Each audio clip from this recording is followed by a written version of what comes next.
সম্মানিত উপস্থিতি, আসসালামু আলাইকুম। কোরআনে আছে, কুল ইন্নাল মাউতিল্লাতি তাফরিরুনা মিনহু ফাইন্নাহু মুলাকিকুম। আল্লাহ রাব্বুল আলামিন বলেছেন, হে নবী আপনি বলে দিন, কুল ইন্নাল মাউতিল্লাতি তাফরিরুনা, মৃত্যু যার জন্য তোমরা পলায়ন করছো, এই মৃত্যু তোমাদের সাথে সাক্ষাৎ করবেই। এখানে সাক্ষাৎ করবে, অবশ্যই করবে। ইন্নাল মাউতিল্লাতি তাফরিরুনা, নিশ্চয়ই। ইন্নাল মাউতিল্লাতি তাফরিরুনা, যে মৃত্যুর ভয়ে তোমরা পলায়ন করছো, সেই মৃত্যু তোমাদের সাথে সাক্ষাৎ করবে। অন্য আয়াতে আছে, কুল্লু নাফসিন জায়গাতুল মাউত, প্রত্যেক জীবকেই তার মৃত্যুর স্বাদ গ্রহণ করতে হবে। আসলে মৃত্যুর কি কোনো স্বাদ আছে? মৃত্যুর কোনো স্বাদ নেই। এখানে শাস্তির তীব্রতাকে বোঝানোর জন্য মৃত্যুটাকে স্বাদ বোঝানো হয়েছে, শাস্তির তীব্রতা বোঝানোর জন্য। আসলে মৃত্যুর কোনো স্বাদ নেই। এখানে আপনার বাড়ির পাশে একটি জঙ্গল আছে, সেখানে বাঘ আছে। যদি উদাহরণটা নিই, সেখানে বাঘ আছে, সন্ধ্যাবেলা একজন যাচ্ছে সেই দিক দিয়ে, আপনি তাকে যাওয়ার সময় নিষেধ করছে, যাইস না ভাই, যাইস না। তারপরেও সে চলে গেল। পিছন থেকে আপনি বললেন, যা তো, গেলে মজাটা বুঝবি। আচ্ছা, বাঘে খাইলে কি সে মজা পাবে? নো, সে মজা পাবে না।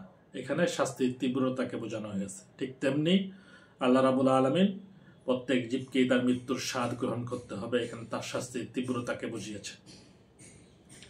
অন্য আয়াতে আছে, আইনামা তাকুনু ইদরিকুমুল মাউত ওয়ালাউ কুনতুম ফি বুরুজিম মুশাইয়াদা।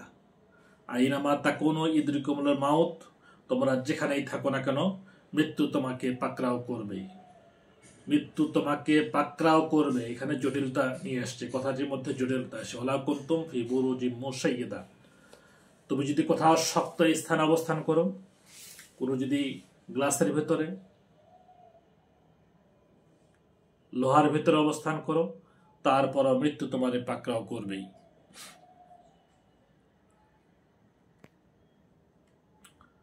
অন্য আয়াতে আছে, লিকুল্লি উম্মাতিন আজাল ইজা জা আজালহুম ফালা ইস্তাখিরুনা সাআতাও ওয়ালা তাকদাবিন। লিকুল্লি উম্মাতিন আজাল ইজা জা আজালহুম ফালা ইস্তাখিরুনা সাআতাও ওয়ালা ইস্তাকদিমুন। প্রত্যেক জাতিরই একটি নির্দিষ্ট সময় রয়েছে। এই নির্দিষ্ট সময় যখন চলে আসবে, একটি সেকেন্ড আকপাস করা হবে না।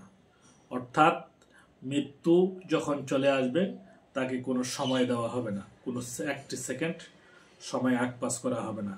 অর্থাৎ এখানে মৃত্যুর সাথে, সময়ের সাথে স্থানের মিল থাকতে হবে।